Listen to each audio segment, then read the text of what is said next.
대선 전국 이야기로 넘어가겠습니다.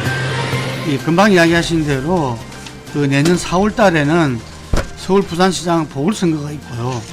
그 직후에 바로 양당이 민주당 국민의힘이 전당대회가 예정되어 있습니다. 그리고 현재 민주당의 당헌 기준으로 본다면은 180일 이전에 대선 후보 확정이 하게끔 되어 있어요, 이게. 그러면 그게 9월, 10월이 되집니다, 이게. 여권은 정당 당의 존재감이라는 것이 있고 후보와 당이 이 플레이어가 되겠지만 야권은 당보다는 조직이나 당보다는 대권 주자들이 플레이어가 되어서 뭐 어떤 형태로는 판을 짜게 될 가능성이 크다. 그렇게 보고요. 현재 여권, 야권 각각 한 두세 명 정도의 대권 주자의 범주 내에서 그 판이 짜여질 것이다. 근데 안철수가 지금 서울시장으로 출마 선언을 했단 말입니다. 유력한 주자 한 명이 빠지게 되어버리죠. 만약에 당선이 되어버리면은 후보들 간의 어떤 플레이어들로 형성이 될 때 내가 볼 때는 야권에서 단일 후보가 나올 가능성도 그래 되면 더 커진다. 그래서 저는 크게 봐서 다음 대선은 제3의 후보라는 게 중간지대가 존재하지 않는 완전히 정면 충돌하는 대선이 되지 않겠나. 그렇게 저는 일단 큰 틀에서는 그래 봅니다.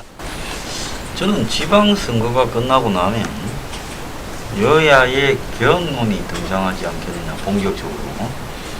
그래서 아예 개헌을 하고 개헌된 내용대로 대선을 치르자. 그래서 뭐 지자체 지방선거나 보선이나 대선을 같이 치르자, 이런 이야기로 전개될 가능성이 크다고 봐요. 여야의 지금 유력한 독보적인 대선 후보가 존재하지 않아요.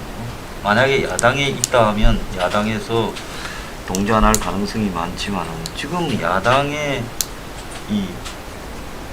지금 국민의힘당의 국회의원들 대다수는 아마 여권에서 의원집정부제 개헌하자라고 제안하면 받을 거라고 봅니다. 근데 여권에 지금 의원 숫자가 한 180여 명까지 가니까 표결할 수 있는.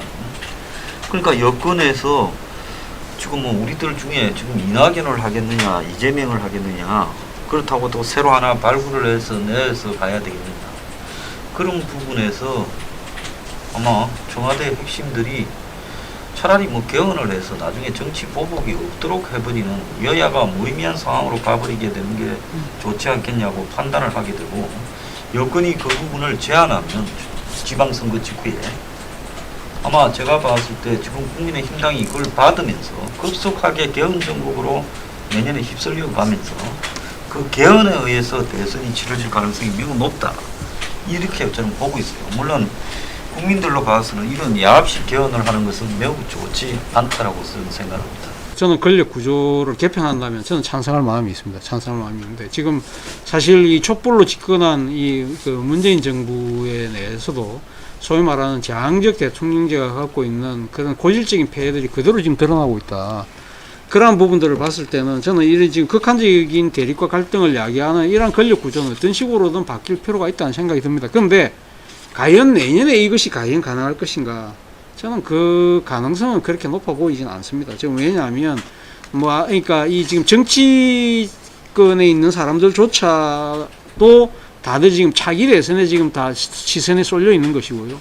그리고 지금 국민들 입장에서도 사실은 지금 이제 권력 구조 개편에 대한 이 동의가 하기 쉽지 않은 상황이다. 앞서 우리가 이야기했던 코로나라든지 이런 일인 정치 외적인 변수들이 워낙 지금 급박하게 삶을 짓누르고 있기 때문에 그까지 갖고 갈 수 있는 정치적인 동력이 생길 가능성이 저는 그렇게 높아 보이지 않다. 그렇다고 한다면 기존의 선거, 그러니까 정치 일정대로 간다고 한다면 저는 크게 두 가지 변수가 있지 않을까. 첫 번째 변수는 누가 뭐래도 윤석열 변수죠. 윤석열 총장이 내년 7월 임기가 끝나고 난 뒤에 어떻게 할 것이냐가 저는 초미의 관심이 되지 싶습니다. 그리고 또 다른 변수는 친문의 선택입니다. 사실 이제까지는 친문의 선택은 이낙연 쪽으로 기울어지는 것처럼 보였지만 이낙연 대표가 되고 난 뒤에 보여준 이 정치력에 대한 실망감이 지금 많이 커지고 있다는 거예요. 그렇다고 한다면 과연 이 친문의 선택을 누가 받을 것이냐. 그렇다고 한다면 지금 이재명 지사가 그러면 친문의 선택을 받을 수 있을 것인가? 아직까지는 저는 이 친문과의 간극을 좁히기는 힘들지 않을까 하는 생각이 들고요. 그렇다고 하면 제3의 후보, 제3의 후보는 누구가 될 것이냐, 정세균 총리가 될 것이냐, 이광재 의원이 될 것이냐 등등 이러한 부분들이 이 두 가지 변수가 앞으로 내년 정치판을 보선 이후의 정치판을 흔들 가장 큰 변수가 아닐까 생각이 듭니다. 예. 윤석열 총장 이야기가 먼저 나왔었는데 그래서 조영 대표 같은 경우도 윤석열 총장에 대해서 아예 그런 기대를 갖게 하지 마라. 그리고 그래서 정치하지 마라 발언해라. 선언해라 했는데 속으로는 하려면 분명히 해라. 뭐 이런 게 그 단계였지 않나 생각을 해요. 그래서 국민의힘 분들은 상당히 좀 이 다양하게 다각적으로 윤 총장의 그 변수에 대해서 이런저런 긍부정을 갖다 생각하지 않을 수 없을 거라 보여지고요.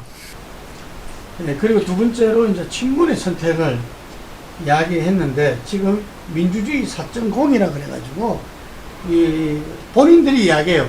정권 재창출을 위해서 어느 특정 후보가 아니라 정권 재창출을 할 수 있는 비전과 정책도 준비하고 여러 가지 어떤 제도적인 부분도 하기 위해서 우리가 모였다.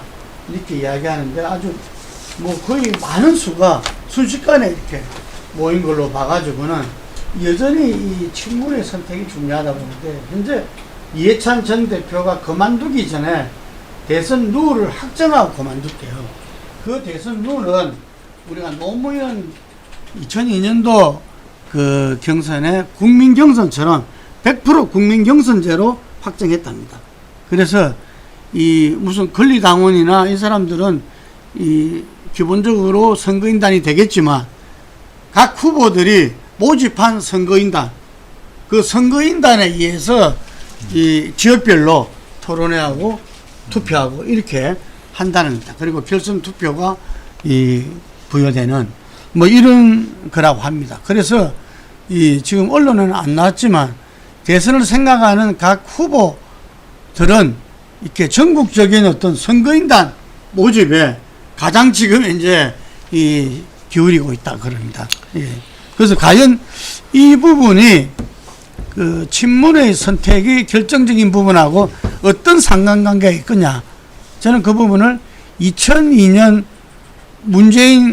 노무현 대통령이 경선 승리할 때를 보자면은 그때 강주에서 이 노무현의 반란, 노무현의 뭐 이렇게 뒤엎었다 이야기하지만 사실은 당시에 김대중 동교동계의 핵심이라 할 수 있는 당의 조직인 연청 조직이 이 노무현 대통령을 어쨌든 결정을 하고 그것이 선거인단에 크나큰 영향을 미쳤다. 이래 들었어요, 저는. 지금 현재 잡힌 대선 룰처럼 이루어진다 했을 때 그 선거인단에서 친문이 미치는 영향은 또한 절대적이 될 수밖에 없을 것이다.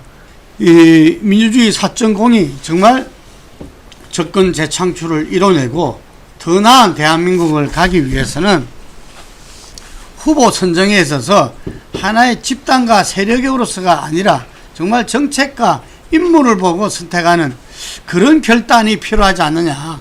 그 부분을 오히려 친문이 주도해 나가는 것이 본인들의 어떤 정권 재창출에 가장 해답이 될 수 있지 않겠나 이런 생각을 해봅니다. 1년쯤 지나면 친문이 있을까요? 전부 나는 친문이 아니라고 할 것 같은데 노무현 정권이 문 정권보다는 혼란했는데도 나중에 전부 나는 친노가 아니라고 그랬는데 1년 뒤에 친문이 있다. 저는 뭐 그거 의미 없다고 봅니다. 아니 근데 그 배지들 입장에서는 뭐 친문, 친노 뭐 이런 식으로 그러니까 그 발을 뺄 수 있다 하지만 상당히 그러니까 당원들의 입장에서는 자신의 가치를 사실 그렇게 잘 회피하지 않으려는 그 아니 근데 저는 뭐냐면 인간들이 그 많던 노사모가 나중에 보니까 노무현 말기에 전부 나는 노사모 아니라고 다 사라졌고. 근데 아니 근데 그 노사모가 중심이 돼서 그러니까 이 친문들이 생긴 거 친노 친문을 갖다가 비교하셨는데 제가 볼 때는 친노보다는 100배 결속력 큰 게 친문입니다. 그러니까 맞습니다. 내가 볼 때는 친문이 옛날 과거 친노보다도 지금 더 세제가 있어요.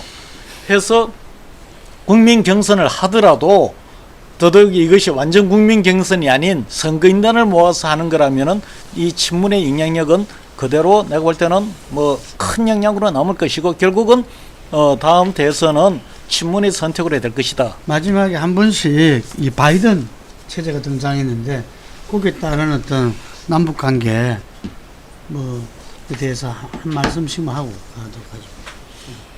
우리 한 소장님. 저는 지금 뭐 그대로 그냥 밀고 가면 북한에 대한 대북 지원도 코로나가 완화되면 해주고, 그리고 뭐 좀 북에다 지금 미국에서 바이든 측에다가 종전선언 받아라고 하고 막 이렇게 밀고 가고 있대요, 트럼프처럼요. 네. 근데 그 문정권의 그런 뜻대로 잘 안 되고, 북한 문제는 굉장히 경직된 상황에서 앞으로 또 이 바이든 4년 동안에 흘러가게 될 거다, 그렇게 보고 있습니다. 이 바이든은 트럼프식 협상이 아닙니다. 문제는 설사 바이든이 우호적으로 뭐 어떻게 좀 이 북한에 대해서 그렇게 할 가능성도 낮지만 한다 손 치더라도 문제는 북한은 시간에서 지금 버티지를 못하는 상황으로 몰리고 있다.